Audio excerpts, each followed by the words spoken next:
Welcome back to the GSMC Baseball Podcast, brought to you by the GSMC Sports Network. I'm your host, Sam Menzie, and we have a great show for you today. First topic we're going over is Aaron Civale being traded to the Milwaukee Brewers and some mid-pack for the league on that.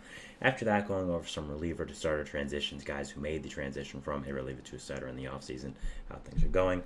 Grayson Rodriguez and his amazing season for the Baltimore Orioles, the Rockies trade deadline, and the Rookie of the Year leaderboard updated. So yeah, before we do all that though, I'd like to ask you to please like and follow the show. We do get a number of questions from viewers, so to ensure that your question does get read on the air, please use the link, gsmcpodcast.net. You ready to set up the show, and it really does mean a lot, so thank you so much for that. And let's get into the show for today. Alright, so first topic we're going over is, of course, Aaron Civale and him being traded to the Milwaukee Brewers. So let's get into it. Now, when I woke up this morning and did end up seeing this, I was pretty surprised. I wasn't surprised to see a trade happen this early, especially with these two combination of teams. The Brewers needed pitching, but I was surprised to see Civale get traded. Now, Civale was traded last year from Cleveland to Tampa Bay in a pretty significant deal, sending one of the top prospects in baseball, Colin Manzardo, to Cleveland for him. I love that deal for both sides. I thought Tampa got a really good pitcher. I thought Cleveland got a really good prospect, and now Tampa giving up on him only a year after they got him is pretty insane to me a little bit. I really did not expect this, and I really did not think much of what would happen, but wow, it's a big deal. I love the return now for Cleveland. Trading Civale, a guy who would be dumped by his other team, to get Manzardo, a top first base prospect in the league, is something that I really, really think the Guardians did well on. And, Manzardo hasn't really proven himself yet to be the impact bat I think he could be. But at the same time, he still has that name appeal. He still has pedigree as a prospect, and I think they could have gotten a lot more for him other than Civale at this point if they didn't really plan on making him long term. I think this is a fantastic trade for Cleveland last year, and yeah, it's kind of surprising that Tampa did give up on him this fast, and not only give up on him, but also give up on him for the price they did. They traded him to Milwaukee for a infield prospect who really isn't known much as a bat. It's more of a fielding first guy and wasn't really highly rated in their prospect system as well. So kind of a perplexing trade for the Rays in that regard. Trading for a guy with this, as significant as Civale last deadline, and just giving up on him a year later is pretty crazy to me. Now, for the Rays, again, thoughts on this trade? I do think it is a little weird. Again, you traded one of the top prospects in baseball, maybe the top prospect in your system at that time, other than Junior Camarino, of course, Cal Manzardo, for Civale. Manzardo, I've talked about in the show a few different times. I love this guy. I think his bat is incredible. I really do think at some point he is going to end up being a 30-plus home run bat in the major league consistently. Whenever he gets that down, I think that should be either by the end of this year or the start of next year. He should be that bat that I expect him to be. And yeah, I really love this trade for the Cleveland, and it's not just the fact of Manzardo and who he is. Not just what the Rays thought of him. If the Rays didn't think much of Manzardo, it made sense to trade him. I understand that, but trading him when he has the name value he has, when he has the value around the league he has to other teams who think he is better than what the Rays obviously perceived, for Civale, a guy who was good last year, you thought would probably be better, and then you dump him this year, is kind of crazy to me. I just don't understand the thought process for the Rays here. And I know we always talk about don't make trades with the Rays. They're going to fleece you, but this seems like a bad trade in my opinion. I don't know why the Rays did this. For both parts of it, trading Civale now and trading for him last year for Manzardo, I think it was a misstep there, and I really don't agree with the decision making. I think it's very weird, and I just don't understand. But going back to the Brewers now, back to the Rays just for a second, I want to touch another point I forgot to mention. That is Shane Baz is coming back from injury. Of course, one of their top pitching prospects over the last few years, really has never settled down in the big leagues. Suffered an injury before and is now coming back for it, and should slot right into that rotation, so slot right into the Civale part. And as much as maybe that's a way of saying, okay, Civale just didn't fit in this rotation anymore, and we wanted to put Baz there. I understand that, but you could have still kept Civale. You could have kept him as depth. You could have slot him into another part of your rotation. Could have maybe had a six-man rotation, easing in some of your guys who are coming back from injury, like a Baz, like a Jeffrey Spring, sooner rather than later. So overall, I just don't get trading Civale. I don't think it was a great move by Tampa, and overall, it just does not make a lot of sense to me. And yeah, I think pretty bad process here by the Rays. Always, it's still a great franchise. Just I think this trade was a loss here, and I don't agree with what they did. Going to Milwaukee, though, I do like this trade a lot. Civale obviously has a lot of pedigree as a starting pitcher. Came over last year in that big trade, with Cleveland to Tampa. Was very highly sought after at the deadline. And this year with Tampa, even though he has struggled, 5 of his last 7 starts, he's gone 5 innings, 2 runs or less. So obviously the Brewers are hoping he can keep that. And right now, the Brewers really do not have much starting pitching. I mean, you enter the season really thin at that position as well, with Colton Burns being traded, with Brandon Woodruff being out for the season. But losing Robert Gasser for the season, losing DL Hall to injury, losing Wade Miley to injury, it's become very, very thin. And you like Tobias Myers, what he's brung in this rotation, but you needed another guy, and I think getting Civale is a good low risk potential trade. He has a year and a half left on his contract, which again another reason why I don't know why the Rays didn't keep him. You had a good amount of time to fix him, and if you're supposed to be this great organization that can fix anyone, I just don't really understand that. But so I think getting this trade over off the Brewers is a positive. I do like it. You needed some pitching. Getting Civale, a veteran arm who's done better as of recently, good depth for not that high of a price. We'll see if the Rays see something in that prospect. We don't, but I like this trade a lot for them. I think it makes a lot of sense. If I'm them, I'm looking to get a lot more pitching at this trade deadline. Again, I think this Brewers team is genuinely very good. I was not high on them going into the season, but I'll be the first to admit they've proved me wrong. They have a lot of great young, talented position players on this roster. They've really gone ahead of everyone else in that division. The bullpen is very nice. You're getting Devin Williams to come back soon, so a lot's going right for this Brewers team. I think potentially you could even get Brandon Woodruff back for the playoffs if you needed. I think that's more of a reach, but at the same time, I still think it's possible. So I think this Brewers team is very talented. I do think you should go all in for some kind of starting pitcher, whether it's more of a rental piece like Jack Flaherty, maybe one of the Mets starters, or a long-term piece like Garrett Crochet from the White Sox. It'll be interesting to see what they do decide. And yeah, I think this Brewers team is good, but it'll be very interesting to see what they do decide at this deadline. I mean, you have a lot of talented young players, and I think this new core is starting, this new window is starting, and I thought it was closing last year, but with guys coming up like Sal Frelick, like Jackson Chourio, William Contreras has started to hit amazing. Rhys Hoskins has been a great signing. Christian Yelich has been fantastic for you this year. With these guys performing, I think the Brewers have found a new part of their window extended. And if I'm them, I'm trying to add to that. I'm trying to get some more starting pitchers on this team. I think Civale was a good start of a buy low candidate, a guy you didn't really have to give much up to get, but has a big potential. But overall, I am trying to get more people, and I think you really do need to add starting pitching for this roster, because other than Freddie Peralta, I would not feel very confident in what is going on with this team right now. So next, we have for the Rays, what is their outlook now? The Rays are going to be a very interesting team to track as we go into this deadline. I've talked about them before. There's a lot of interesting decisions that the Rays are going to have to end up making. First of all, with position players, are you going to end up trading some of your guys like Randy Arozarena, Isaac Paredes? Some of these guys were very good players, maybe having some down seasons, really mainly for Randy. And are you going to go into more of a rebuilding, retooling situation? Are you going to trade some other pitchers? Are you going to trade some of the guys that you've known as a Rays fan for a long time? Are you going to trade Pete Fairbanks? So are you going to buy? Is that what you're going to do? I mean, I don't think they're buying at this point. They just traded Civale. So it is going to be a very interesting decision-making time for the Rays at this deadline and seeing what does end up happening with them. There's a lot of things you have to decide here. And overall, if I'm a Rays fan, I am very interested in what they do. I think there's a lot of directions they could go, whether it is buying, whether it's selling. It's no secret that they haven't had the greatest season this year. I mean, right now, you look at the AL East currently, they're fourth in the division behind the Red Sox, low in the wild card, and you have to say to yourself, I know we're the Rays, I know how good we can be. Is it worth buying at this point? Are we really going to be a competitive team? I'm just not sure about that. So, yeah, if I'm a Rays fan, I'm definitely interested to see what is going to end up happening here with this team, what the decisions they make, what players are gone. If I was them, I would not really do anything. I'd just stand pat, wait for everyone to get healthy, and go for it next year. I wouldn't trade Randy Arozarena, especially when his value is the lowest it's ever been.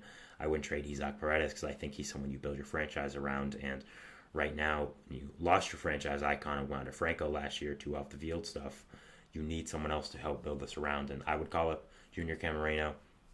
I would get all the young talent I can up here and just try to find some identity, because I think this team right now is really stuck in the water, stuck in the middle, not really knowing what is going on with them. So yeah, overall, I think that's really what I would do for the Rays, and they'll be a very, very interesting team to follow as we do get to this trade deadline. So that is our first segment here, talking about Aaron Civale being traded from the Rays to the Brewers. We're moving into our second segment here, which is going to be talking about reliever to starter transitions, guys who went from relievers to starters in the offseason, and just updates on how they're doing. So yeah, going over that, and we'll see you after the break. So thanks and bye. I feel like I'm losing my mind. Is everybody in the world blind? Please, Lord, give me a sign, a sign. I feel like I'm losing my mind. Is everybody in the world blind? Please, Lord, give me a sign, a sign. I wanna be the greatest. Everybody on the fake shit. I look around and feel like everybody is the fakest. I make this every day and I'm impatient, hoping one day I blow up from the basement. Statement, the top is so vacant. I don't hear shit that I think is amazing. Waiting for my day when I'm playing sold out shows for 1,000 faces. Hey, give me that crown, get in my way and to be put down. It ain't your place, all this my town. If I want that shit, then I'll get it right now. I'm losing it, the noose it fits, I'm losing shit. A stupid myth, you choose to live or choose to dip. You choose to fight or lose your grip and lose a gift. I feel like I'm losing my mind. Is everybody in the world blind? Please, Lord, give me a sign, a sign. I feel like I'm losing my mind. Is everybody in the world blind?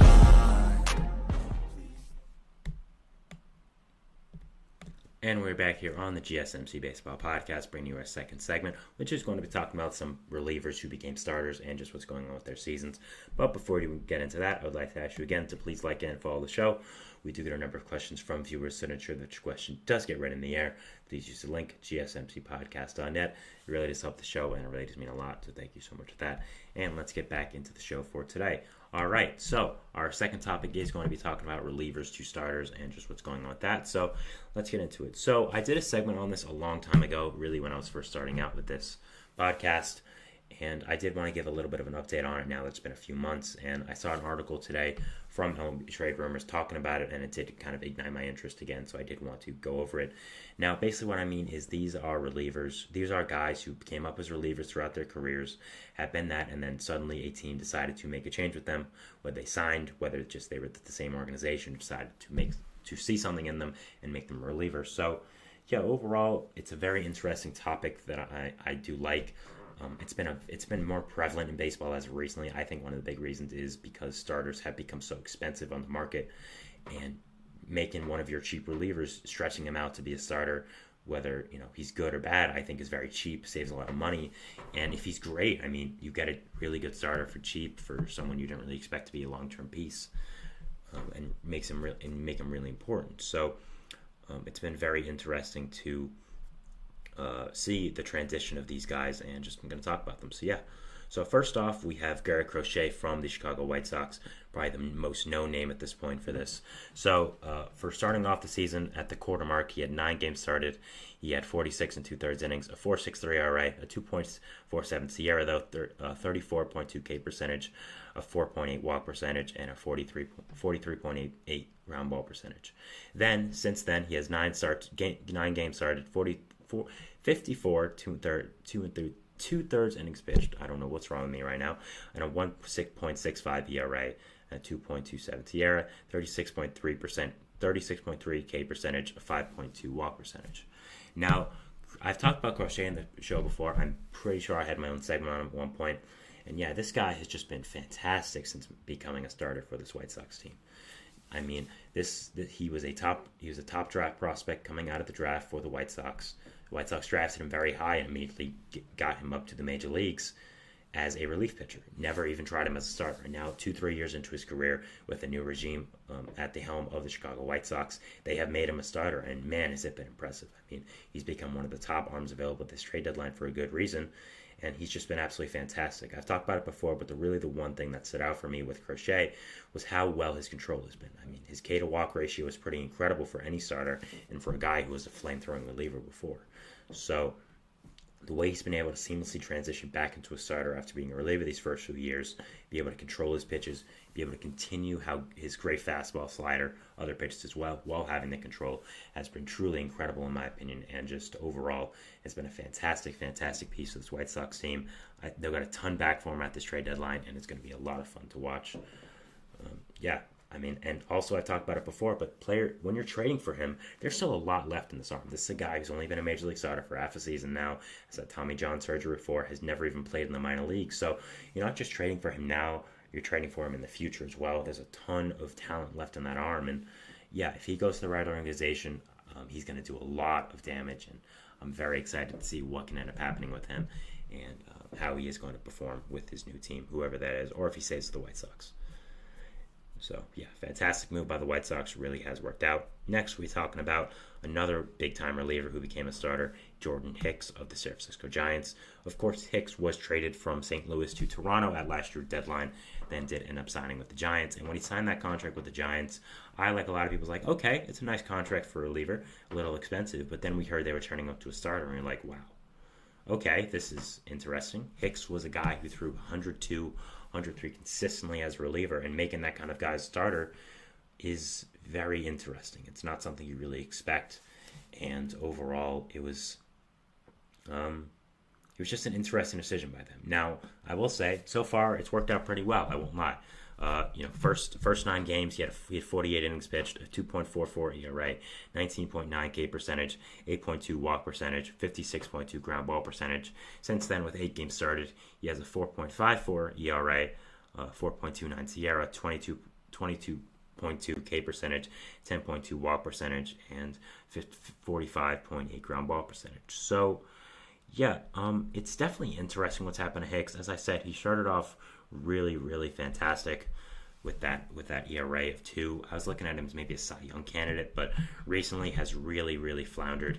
Really has not been as good. And the ERA's gone up, the SIERA's gone up, the walk percentage has gone up, the ground ball percentage has gone down significantly. So I'm not sure what Hicks' long-term future looks like as a starter. He's still done pretty well. You look at his overall stats; they're still pretty great. But overall, he has done a little worse as of recently. And it is going to be very interesting to see if the Giants do keep him at starting pitcher long term. I think he has a lot of potential. I just don't know if it's as a starting pitcher. And he started off great, but definitely I think teams started to figure him out a little bit. And it'll be very interesting to see what his long term future looks like as a starting pitcher with this Giants team just overall. So I am very interested in that. And overall I think it's been a success though for this Giants team. And overall has been pretty good. So next off we'll be talking about from the Atlanta Braves, Reynaldo Lopez. Now Lopez was another guy who was a big time reliever for most of his career, like Hicks was, and became a starter this offseason once a new team signed him. Now, starting off the season, he had 7 games started, 1.34 ERA, 25.2 K percentage, 10.1 K percentage, walk percentage. And it was fantastic. This was another guy I was just flabbergasted at how well he had done since becoming a starting pitcher, and was just really, really incredible. Now, since then, he does have a ERA of 2.08, 26.1 K percentage, 7.0 walk percentage, and he's still done great. That's really just been so surprising to me. I really thought he would regress a ton after those first few starts. I still do think he'll regress at some point in the second half, but got to give him credit. He's done really, really fantastic right now. The underlying stats don't really agree, that he is going to keep this up, but at the same time, he's done so great that it's honestly, he's been a fantastic signing for this Braves team, and overall has just been such a great addition to their rotation. He's really helped them out since Spencer Strider went down as well, specifically. Again, I still think he'll regress. I don't think he's going to be this good for much longer, but at the same time, I still think he's going to be a solid starting pitcher, and this signing has definitely been a success for Atlanta. Once Spencer Strider went down, his presence became much more prevalent, and he's become a really nice part of that top 3 there in Atlanta with Max Fried, Chris Sale, and Reynaldo Lopez. So just a great signing there by Atlanta. Really has worked out in my opinion, and overall was a nice signing. Last one we are going to talk about here is from the division rival of the Atlanta Braves, the Miami Marlins, A.J. Puk. Now, Puk was a reliever for a long time with Oakland, and ended up becoming a nice starter here with Miami. Hello, Ruhan in the chat. I believe I'm pronouncing your name right. If not, I apologize, but hello. AJ Puck was a reliever for a long time with Oakland. Ended up getting traded to to Miami for JJ Bleday, another former top pick and top prospect, and he ended up becoming a really nice reliever for the Marlins last year. But with the new regime coming in this year, they decided to make him a starter, and it's honestly worked out really, really well. First he had 4 games started in the first half. His ERA was really bad, 9.22 ERA, and has been really horrible. But since then, 2.95 ERA and 21.4 K percentage, 4.8 walk percentage, and so it didn't work out well, just not as a starter, because the second half he started 0 games, and he is a reliever long term, I'd say, for Miami. They tried to make him a starter. It did not work. I was at a Yankees game versus the Marlins when Puck started, and man, he was bad. I mean, man, oh man, he was bad. They tried it. It didn't work. Time to move on. I think Puck is going to be a really nice lefty reliever for the Marlins or maybe some other team in the future. I think he's going to be very good in that role. Just don't make him a starter again. It has not worked out. And I appreciate that the Marlins tried to make something of it, but it really did not work, and it was not a good addition to this Marlins team. Not great. Definitely not great. So, going over the guys, we had AJ Puck of the Miami Marlins. We had Reynaldo Lopez of the Atlanta Braves. We had we had Jordan Hicks of the San Francisco Giants, and then we had Garrett Crochet of the Chicago White Sox. Talking about all of them and their transitions from relievers to starters this year, and just going over how they have performed. So that was our second segment here. Talking about that, we're moving into our third segment here, which is going to be talking about Grayson Rodriguez and his season for the Baltimore Orioles, how fantastic he has done, how big of an addition he has been to this Orioles rotation. We'll be talking about that, so we'll see you after the break. So thanks, and bye. Looking for your daily fix of sports talk without having to pay for it? GSMC Sports Network is available on YouTube. Just search GSMC Sports Network. Get your fix of daily sports talk shows on YouTube, absolutely free. NFL, college football, NBA, MLB, MMA, UFC, fantasy football, and so much more. GSMC Sports Network has shows running all day long, with new sports shows starting every 2 hours. Just like on your favorite cable sports channel, except GSMC Sports Network is absolutely free. Just search GSMC Sports Network on YouTube to catch one of your new favorite shows, like the GSMC College Football Podcast, Chip Shot Football Podcast, Hoops and Heels Women's Sports Podcast, GSMC Basketball Podcast, and so many more. Check it out for yourself. GSMC Sports Network, now available on YouTube absolutely free. Search GSMC Sports Network on YouTube right now.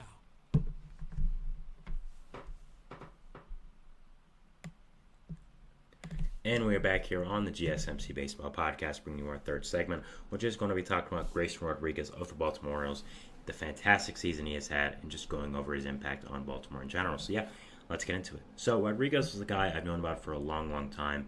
Being a baseball fan, I knew he was a top prospect for a long time with Baltimore. Kind of fizzled out towards the end of that minor league career, and I was always wondering, would he really end up being a significant part of this Orioles future in this team, or would he kind of be a bust? I always looked at his minor league stats, and I kind of thought, okay, this isn't a guy that is going to be a long-term piece of this Baltimore team. Sorry about moving at the chair there.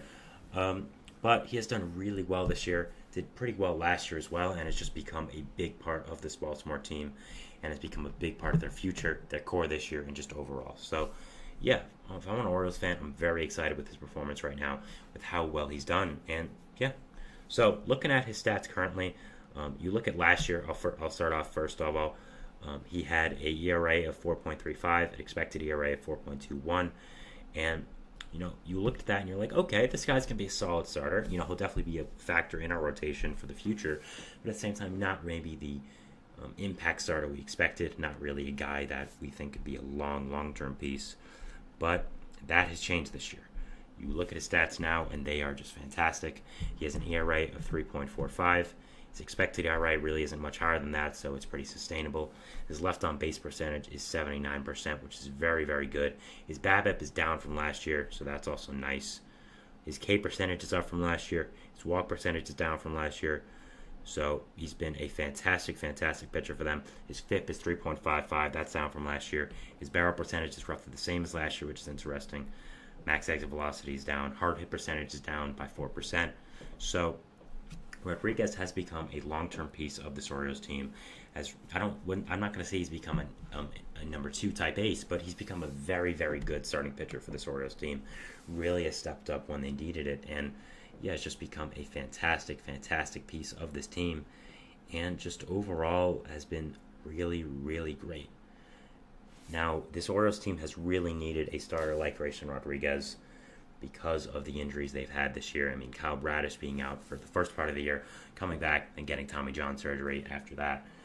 He is going to be out for a significant amount of time, and having Rodriguez be able to fill in for that position, be able to provide more depth in this rotation is very, very crucial. You've also had John Means, of course, be out for the rest of the year, Dean Kramer. So having Grayson Rodriguez now be the type of starter he has become, be as great as he has been such a fantastic revelation for this Orioles team.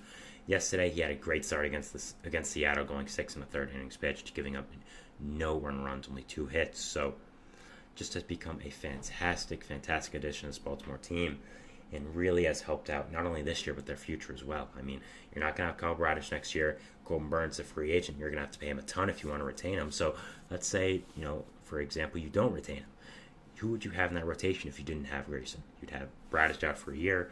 Maybe Means would come back, maybe Kramer would come back, maybe Wells would come back. But after that, you wouldn't really have anyone that could be a significant piece of the rotation, a significant piece as your ace. And Grayson Rodriguez has really stepped up in that number 2 role, become a great young pitcher for this Orioles team, and has really helped out not just this year, but their future as well. Now, let's say you do retain Burns. You now have 1-2 punch of Burns and Rodriguez at the top of your rotation for a long time. And that's pretty fantastic from an Orioles fan. That's something that really is great. And I think it is something that really does end up helping out this team for the long term. That is something that you can point to and say, okay, we've got these 2 guys in rotation for the next 5-10 years. We feel very confident with that. And if I'm an Orioles fan, I'm feeling very happy with how Rodriguez has done right now, how great he has been, and overall has just been a fantastic addition to this Orioles team, fantastic pitcher for this team, and overall has just, again, been such a crucial addition to this team and where they are right now. I mean, looking at the Orioles, where they are in this AL East, they're really in a tough race right now with the Yankees, who have struggled as lately, but the Orioles are still fighting with the Yankees for that first place position, still fighting to get a significant lead in the standings as well. So having a starting pitcher as crucial as Rodriguez right now is such a big addition. I mean, you look at the AL East currently. The Orioles are in first, but they're only in first by 1 game, and with how good the Yankees team has been, you can't really count them out till they're gone. So being able to have this enhanced pitching depth that you've had from Rodriguez has been such a great addition and has overall been great. So again, this Orioles team right now, when you look at them, there are a lot of holes in this team. Mainly, I would say, starting pitching.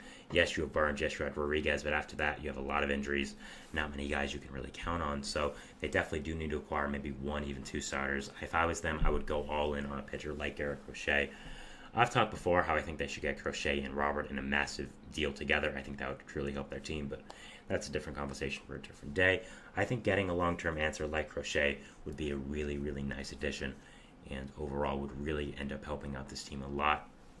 I think they do need this long-term piece, and they have the prospect capital to get it. I mean, looking at the system, it's incredible. Of course, you're not going to trade a guy like Jackson Holliday to the White Sox for someone, but you have someone like a Samuel Basallo, who is a top prospect, who is blocked because of Adley Rutschman. He can end up being a piece. Kobe Mayo's kind of blocked in that infield as well. Nice power-hitting prospect. He could go. So a lot of prospect capital that you could flex around if you're an Orioles fan or you are an Orioles executive. And if I'm them, I'm really going all in for a starter. I would also maybe go for a shorter piece as well. Maybe a guy like Tyler Anderson from the Angels, Sean Manaea, or someone from the Mets. And yeah, I think that's definitely going to be interesting to see what they do decide. And if Rodriguez wasn't as good as he was this year, it would be interesting to see where this rotation would be. What horrible state it would be in. And yeah, it would definitely be something very interesting to watch. Now, looking at the Orioles team, again, I do think they are the best team in Major League Baseball currently.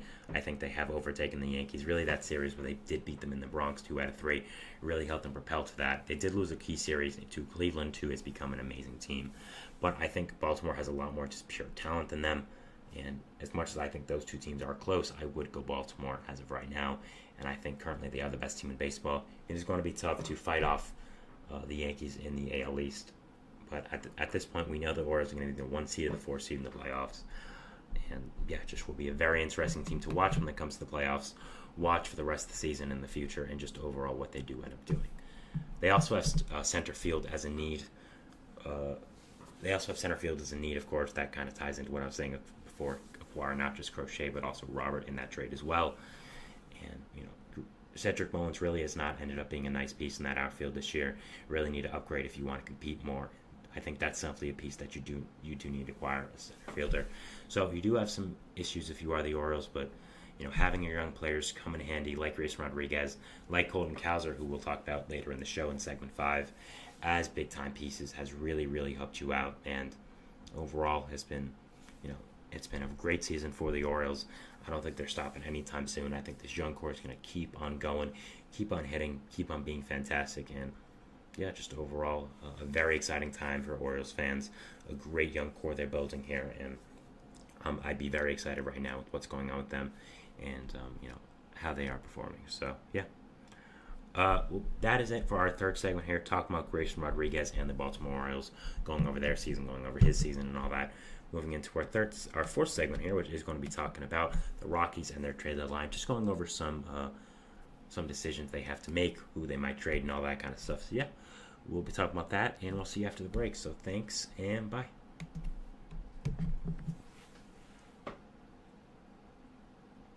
For the best and latest podcasts available anywhere, go to the podcast app on your cell phone and type in GSMC to access free content-rich podcasts on health and wellness, book reviews, sports, entertainment, relationships, social media, movies, technology, finance, and even weird news. Subscribe and download the GSMC Podcast Network's family of shows, available everywhere podcasts are found.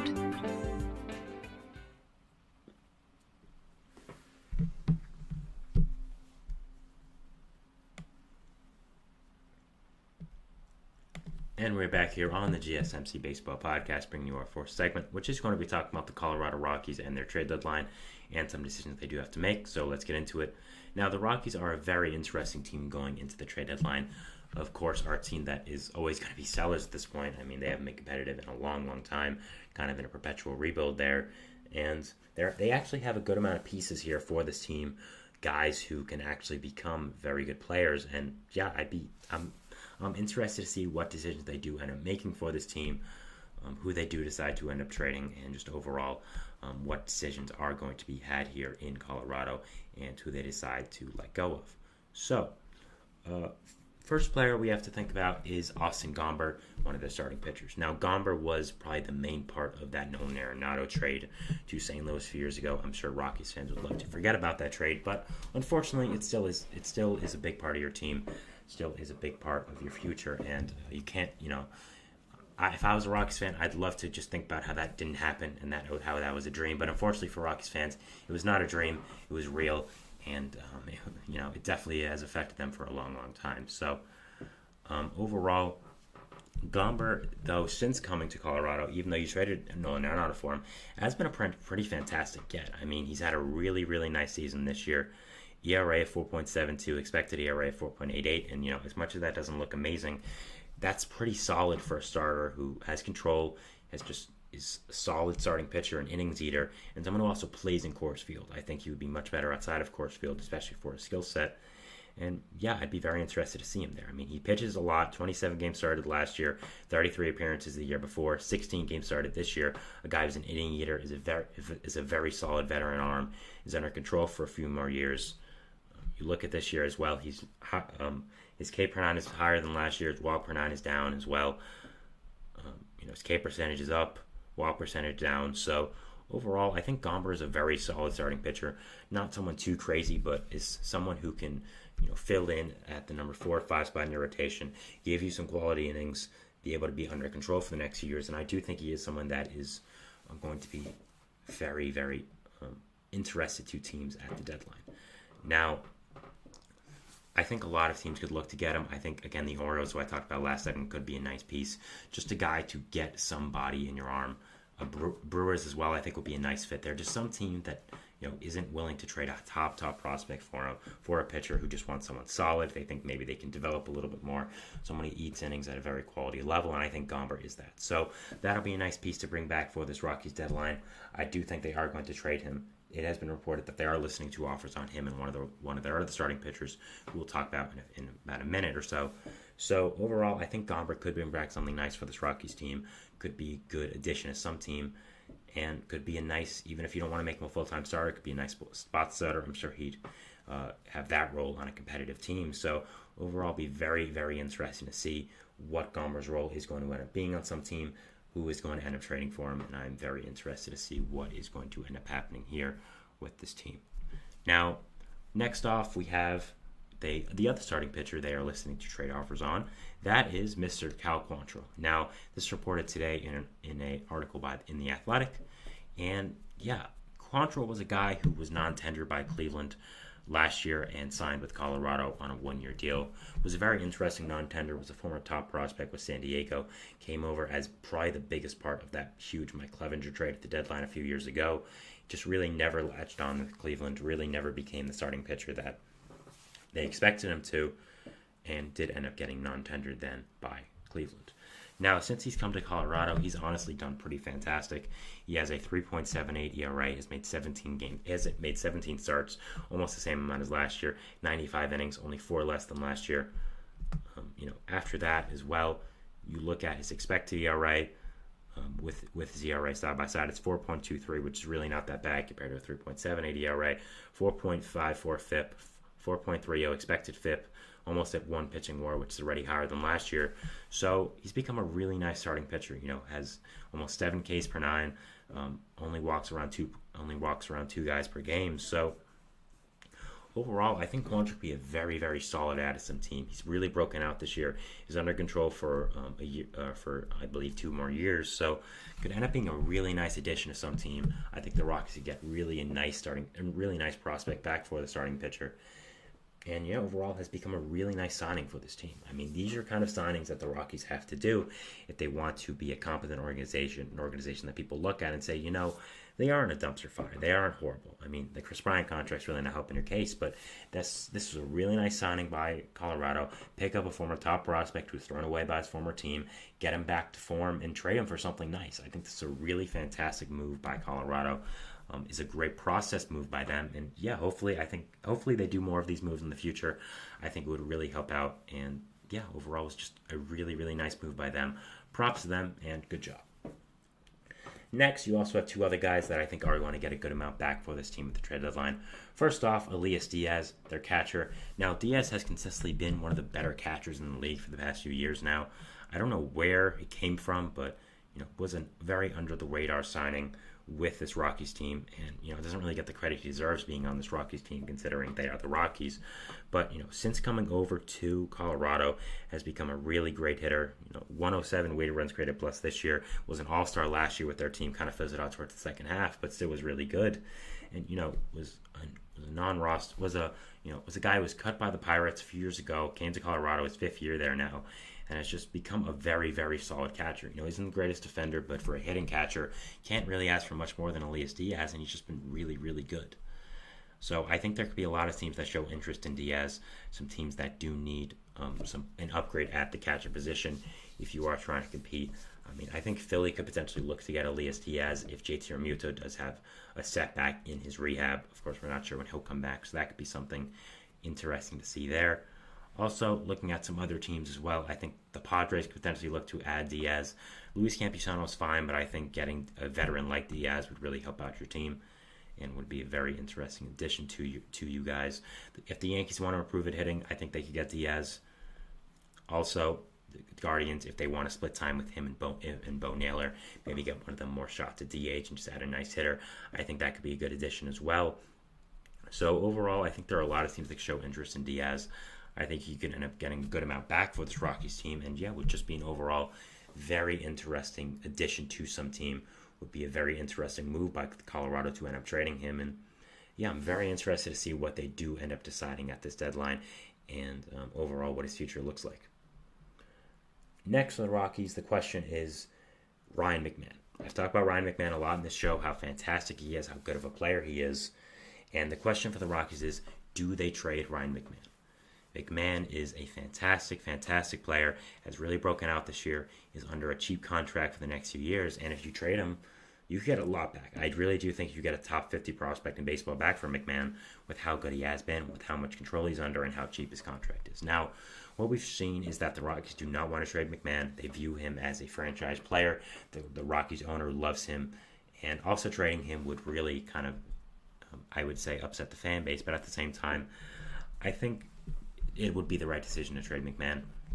When you're at this Rockies team who is at least 2 to 3 years away, you have some nice pieces coming up to the minor leagues. I'll give you credit for that. You have a top 3 pick this year. Chase Dollander I really like. I like Jordan Beck a lot. I like Adel Amador. I like Ezekiel Tovar. But you are still 2 to 3 years away. And McMahon, I don't really think he'd re-sign in Colorado if he's going to become this good of a player. I don't really know if he's going to be this good again. And being able to trade him at this value, this high value, getting a great prospect back for him would be a fantastic addition to this core and this future. And I do think it is the time to deal him. I think there are so many teams that could show interest in McMahon. Any team that needs a big bat or someone that can play in the infield, I think the Braves would show interest. I think the Mets would show interest. I think the Brewers would show interest. I think the Pirates especially would show interest. I think the Dodgers would show interest. I think the Padres. I think the Yankees especially. He's been someone that's really been connected to the Yankees. I also think that the Orioles could. I don't really think that would make sense, but hey, if you want to just get a big bat, I think that would be a good addition. The Mariners especially makes sense. There are a lot of teams that could use a player like Ryan McMahon on their team, and trading him at the highest value he's at right now and probably ever is going to be, I think would be a good addition. I think I understand that you like him a lot. He's become a great player for your franchise, but at the same time, you do have to. I think it's time to move on from him. You have to look at these decisions now when you are a team in the position the Rockies are. So if I'm a Rockies executive, I'm a Rockies fan, I'm wanting to trade him, and hopefully they made the right decision. I understand if they keep him, but I do think it is the right decision to trade him and kind of get this franchise back on track a little bit, which I really do think he would help out with. You have a future for the first time in a little while. Keep improving on it. Keep making things better. Don't screw it up. But the Rockies haven't been a great franchise the past few years. So that is our fourth segment here, talking about the Colorado Rockies and their trade deadline moves, potential stuff they could do. We'll be going into our fifth and final segment here of the show today, which is going to be talking about the Rookie of the Year leaderboard, going over guys who are here. So yeah, we'll talk about that, and we'll see you after the break. So thanks, and bye. Wait, no, that's not what I meant to do. There we go. Thank you.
And we're back here on the GSMC Baseball Podcast, bringing you our fifth and final segment here.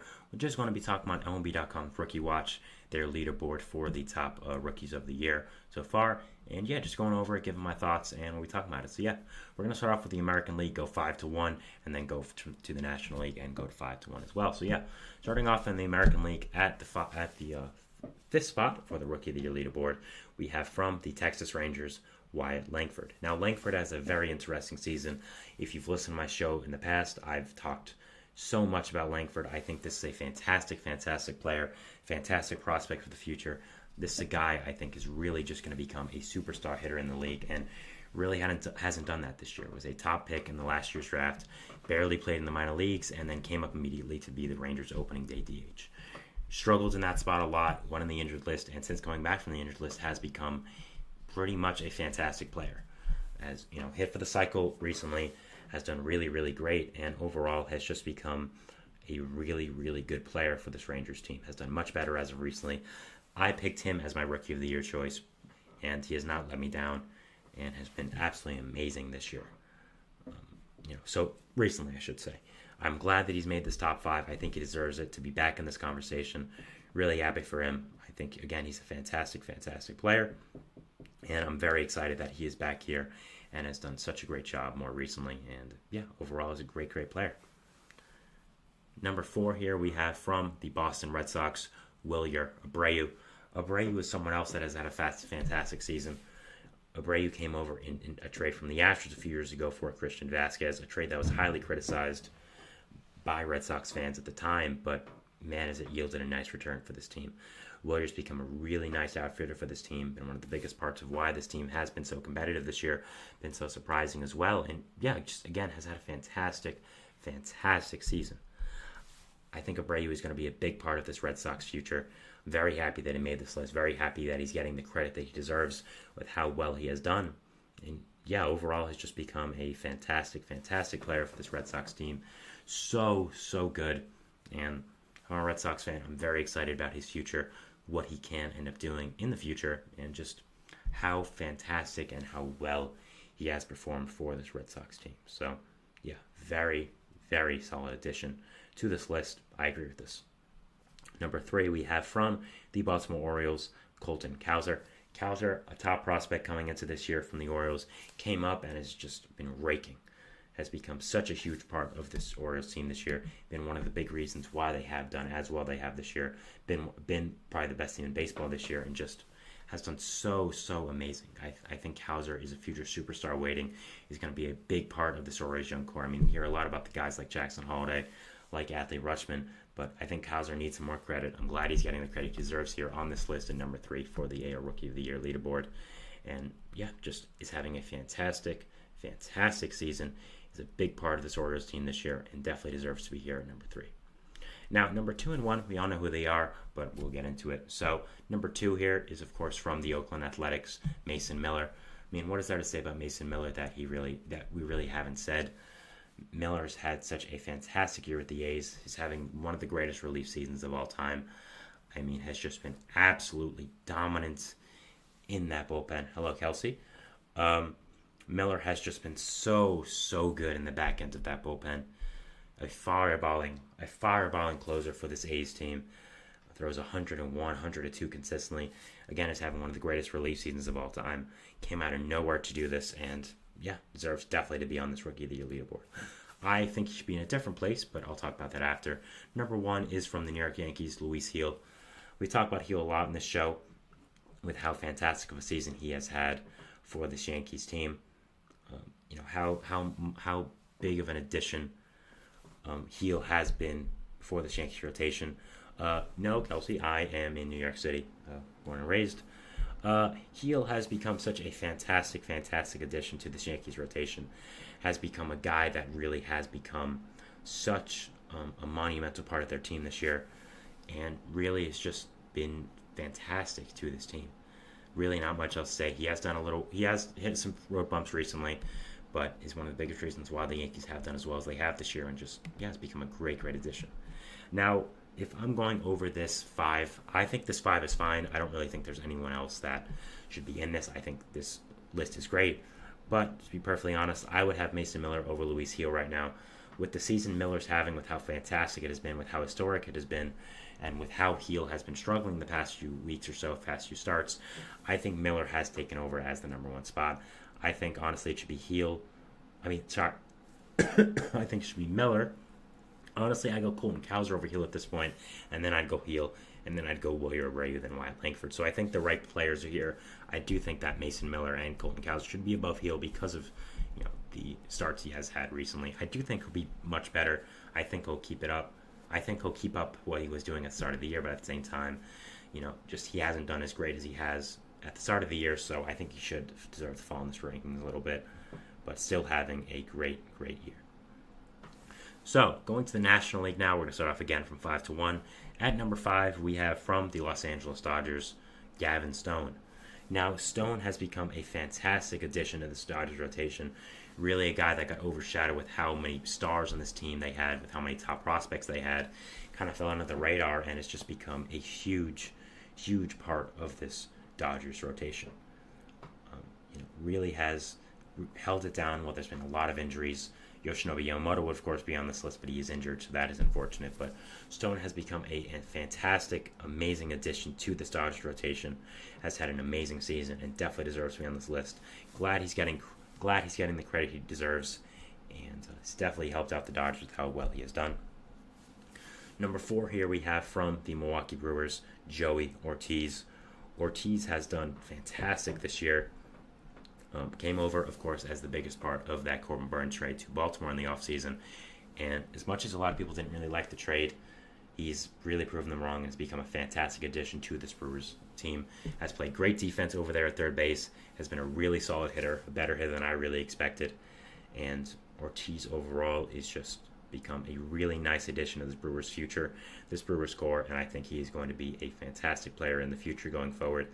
And yeah, Ortiz is just a really good player. Definitely deserves to be on this list, and very happy he made it. Very happy he's having such a nice season as he is. And just going to become a big part of this Brewers core in the future. And just, going to be a great player. Number 3, we have from the Chicago Cubs, Shota Imanaga. Imanaga's had a weird season, as he, of course, started off the season probably having the greatest rookie season of all time with how well he was doing. Was probably the Cy Young favorite as well. That's how great he was doing, and really has kind of fallen off a cliff in these past few weeks. Still, overall, has done really great, but hasn't done as great in the past few weeks. I think players are finally figuring him out, quote unquote, and overall is still having a good season, is still becoming a great player, but has definitely fallen in this leaderboard the past few weeks or so, has definitely not done as good as he has before, and I think this is the right position for him. Still is having a great season, but not as good as he was before, and definitely, not as great as we expected him to be. So, yeah. Number 2, we have from the San Diego Padres, Jackson Merrill. Merrill is having an amazing season with the Padres. I did a full segment on him, so if you want to hear me talk about him more, please go to that on the channel. I'm sure if you just look it up in my baseball playlist, which should be at the end of this video here, or now you can look in the channel, find me talking about him more. But yeah, Merrill's had a fantastic season, was one of the top prospects in baseball going into the year, has made the seamless transition from shortstop to center field, which has been very impressive, has hit the ball great, has become a huge part of this Padres team. Definitely deserves to be on this list. I think number 2 is perfect, and yeah, I think Merrill's just having a fantastic year for this Padres team. Is so good and just, fantastic. Number 1, of course, is from the Pittsburgh Pirates, Paul Skeens. I mean, Skeens, at this point, might win the Cy Young with how fantastic he's playing. Has lived up to every single expectation that's been placed on him, which is not easy considering he was the top prospect in baseball and the top draft pick and a guy we've been looking at for the past few years. And yeah, it's just been amazing for this Pirates rotation. Been an amazing, incredible player, and yeah, not much else to say with him. I've talked about him enough on this show with how fantastic he's been. Yeah, definitely deserves to be number 1 on this list. So, NL, I think, is correct. I do think these 5 players are good additions and good parts of the list. I would have tried to get Jaron Jones involved in this list, maybe over Gavin Stone or Joey Ortiz, but I understand picking them over him.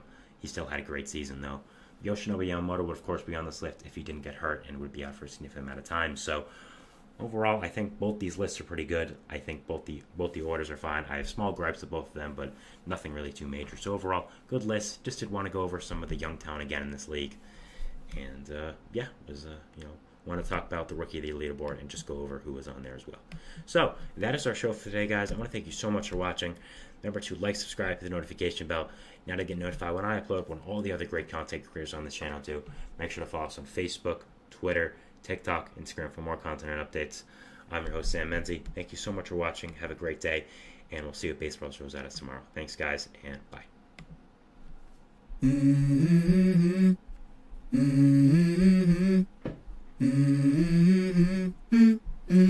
Let's go. I wake up to a little bit of drool on my pillow, feel like it's gonna be a bad day. Yeah, I'm tired of shit, and the coffee ain't hit yet, damn ain't that great.